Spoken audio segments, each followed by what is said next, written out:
Dihamili, ditinggal oleh orang yang menghamilinya, lalu berjuang sendiri demi kedua anak yang dikandungnya. Ketika dia berusaha untuk menjadi seorang ibu yang mempertahankan janinnya, pria yang menghamilinya memaksa untuk menggugurkan kandungan karena tidak siap menjadi orang tua. Saat dia berusaha untuk hidup tanpa ada kehadiran dari pria itu, justru nasib buruk menimpanya. "Aku hamil," kata Fiona, membawakan tes pack kepada Damian, seorang pria presiden direktur dari sebuah perusahaan terbesar yang bergerak di bidang manufaktur. Dia juga seorang presiden direktur yang memiliki beberapa perusahaan konstruksi. Siapa yang tidak mengenal Damian? Mahaprana yang memiliki beberapa cabang perusahaan dengan induk Madhava Group yang kali ini sudah menghamili seorang gadis yang dia tiduri satu malam waktu itu. Damian dan Fiona berada di salah satu kafe yang dimana mereka telah berjanji untuk bertemu. Lalu apa yang harus aku lakukan? Damian tidak menyangka bahwa cinta satu malam itu membuahkan hasil. "Kamu harus bertanggung jawab," kata seorang gadis yang ada di depannya saat ini. Ia awalnya Fiona adalah gadis yang bekerja sebagai sekretarisnya di kantor. "Yan, si Alin balik lagi ke luar negeri. Dia memang gak mau lanjutin hubungannya sama lo," kata Kevin dari sambungan telepon. Pria itu kesal ketika dia mendengar kabar bahwa Alin 3 tahun menjadi kekasihnya, tapi tidak pernah mau untuk menjalin hubungan dengan jauh lebih serius lagi. Alin memang seorang desainer yang cukup terkenal dengan model desain buatannya selalu diterima dengan baik di dalam maupun luar negeri. Alin juga adalah seorang gadis yang begitu disayangi oleh Damian, tanpa ada ucapan selamat tinggal setelah pertemuan terakhir mereka. Namun gadis itu mengirim pesan mengatakan bahwa hubungan mereka harus berakhir sampai di situ saja. Damian marah. Dia benar-benar emosi dengan keputusan sepihak yang dilakukan oleh Alin begitu egois. Damian seorang pemuda yang begitu sukses dengan bisnisnya yang berjalan dengan baik.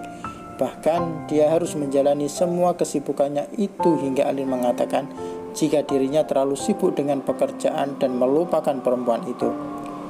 Tapi tidak ada yang tahu bagaimana Damian begitu mencintai Alin dengan sangat baik. Saat ucapan selamat tinggal dari pesan itu adalah pertanda bahwa semuanya memang benar-benar berakhir. Jika pada kenyataannya semua akan memang tidak ada artinya lagi, Damian harus menyerah dengan hal ini. Dia memang harus mengakhiri dengan Alin. Saat itu dia bersama dengan Fiona, satu-satunya yang berada di kantornya saat malam di mana Kevin memberitahu mengenai kepergian Alin. "Vi, kita ke klub malamnya Kevin," ajak Damian saat itu. Kemanapun dia pergi, Fiona pasti akan ikut dengannya. Bahkan untuk pergi ke klub milik Kevin pun bukan pertama kalinya bagi Fiona. Bahkan dia sudah terkenal di sana menemani Damian mabuk hingga mengantarkan pria itu pulang ke apartemennya. Siapa bilang jika orang kaya itu tidak punya masalah? Damian contohnya, dia adalah pria yang memang penuh dengan masalah besar. Belum lagi saat dia bertengkar dengan Alin, maka pria itu akan berakhir juga di klub Kevin untuk menghilangkan bebannya. Sekalipun beban pikirannya akan terulang lagi saat keesokan harinya. "Lo bawa deh minuman yang banyak," perintahnya pada bandar langganan di sana. Sedangkan Fiona yang hanya menjadi teman biasa waktu itu tidak bisa berkata apa-apa mengenai kebiasaan mabuknya Damian. Kevin pun datang, waktu yang langsung menghampirinya. "Lo cari yang lain kenapa sih? Banyak kali yang jauh lebih cantik dari dia," kata Kevin memberikan masukan. Tapi yang namanya patah hati tidak semudah seperti yang dikatakan oleh Kevin. Damian tetap ingin dengan Kevin, bukan dengan wanita manapun. Bayangkan saja jika sudah 6 botol minuman keras yang habis, pria itu juga sudah mabuk berat dan menggerutu ke sana sini. Dia marah, dia kecewa dengan Alin. "Vi, bawa pulang aja nih. Dia memang begini terus kalau bertengkar sama Alin." Pinta Kevin yang memapah tubuh Damian ke mobil. Ya, Fiona tetap mengantarkannya dengan sangat baik dan juga menyelimutinya sampai keesokan harinya. Dia terbangun dengan selimut yang masih utuh pada posisi semula. Di apartemen miliknya, dia langsung menendang pintu kamar dan mendorong tubuh Fiona hingga terjatuh. Begitu Fiona ingin kabur, semua pakaian Fiona dirobek kasar hingga dia kemudian memerkosa Fiona. Itulah yang terjadi. Tapi aku gak bisa bertanggung jawab, Vio. Kamu tahu kan posisi aku sekarang ini? Fiona menundukkan kepala. Lalu aku harus bagaimana? Gugurkan. Aku gak bisa tanggung jawab sama kamu. Fiona kemudian menggigit bibir bawahnya. Dia dengan geram menggenggam gelas dan menekannya dengan sangat keras hingga ingin melampiaskan emosi kepada Damian, tapi tidak bisa ia lakukan. Hingga kemudian dia akhirnya hanya bisa menahan emosinya saat itu. Itu kamu inginkan. Aku akan memberimu berapapun. Bahkan aku akan mencarikanmu dokter aborsi terbaik di dunia agar tidak ada bekas luka yang ditimbulkan ke depannya. Fiona tersenyum. Terima kasih atas tawarannya, Vio. Jangan gila untuk membiarkan bayi itu tetap lahir. Fiona tak mempedulikan ucapan Damian. Kita berhenti untuk bertemu, gak apa-apa. Kamu gak usah tanggung jawab, kata Fiona dengan kesal. Tidak terima jika bayi yang ada di dalam kandungannya itu harus diaborsi. Dia tidak pernah setuju dengan itu, sekalipun terjadi karena kecelakaan dan kebodohan dia yang tidak bisa melawan. Kemudian pada akhirnya bayi itu hadir di dalam kandungannya. Damian yang masih berada di kafe tersebut melihat Fiona keluar dari sana. Rasa bersalahnya untuk saat ini masih belum ada. Bagaimana mungkin hanya dia yang salah? Saat Fiona juga menikmati percintaan mereka waktu itu. Pada malam hari dia memang melakukan kesalahan, tapi pada pagi harinya Fiona yang juga sepertinya haus akan kepuasan waktu itu membuatnya tak merasa bersalah sedikit pun sampai detik ini juga. Dia belum siap menjadi seorang ayah. Dia belum mau repot karena mengurus bayi. Dia masih ingin sendiri. Dia sudah bosan dengan pengkhianatan cinta oleh seorang wanita yang udah meninggalkannya sendirian lalu menyakiti hatinya. Tapi kenapa yang selalu salah adalah seorang pria buaya darat. Namun pada akhirnya yang meninggalkan adalah wanita. Damian melihat Fiona menyeberangi jalan, kemudian wanita itu entah pergi kemana. Lagi pula Fiona itu adalah sekretarisnya, maka tidak akan pernah pergi dari sisi Damian.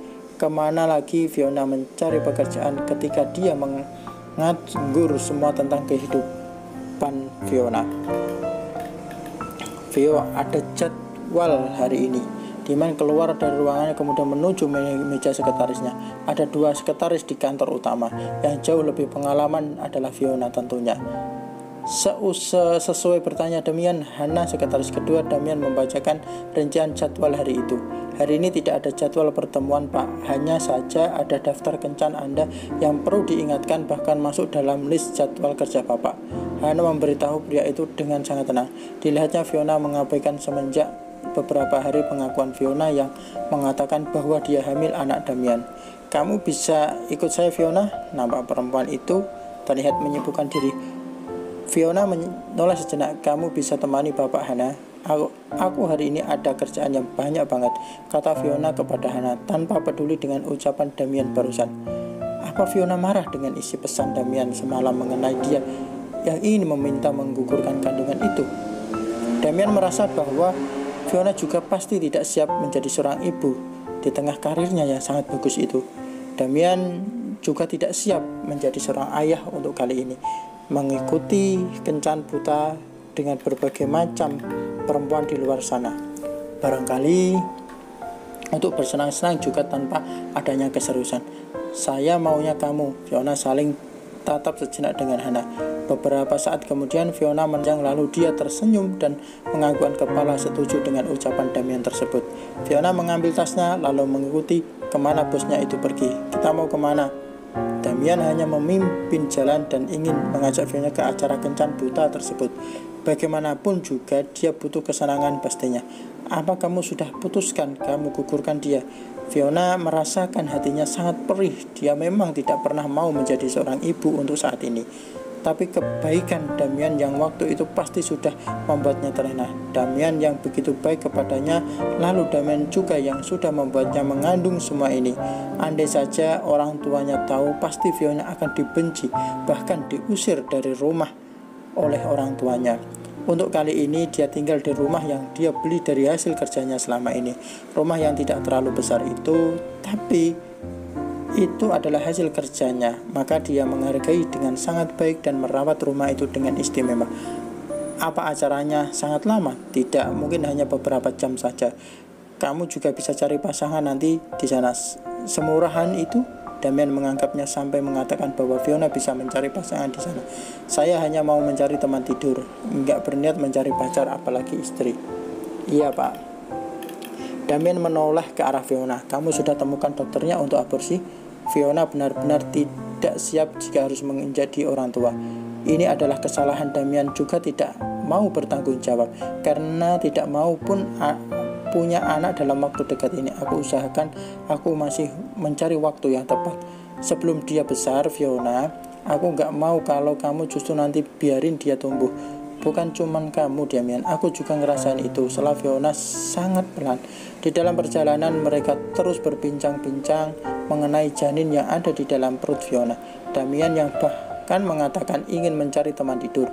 Berarti Fiona dianggap seperti perempuan yang lainnya juga, walaupun dia sadari bahwa dia adalah perempuan pertama bagi Damian. Tetap saja bahwa pria itu menganggap dirinya seperti perempuan murahan yang bisa diajak tidur begitu saja.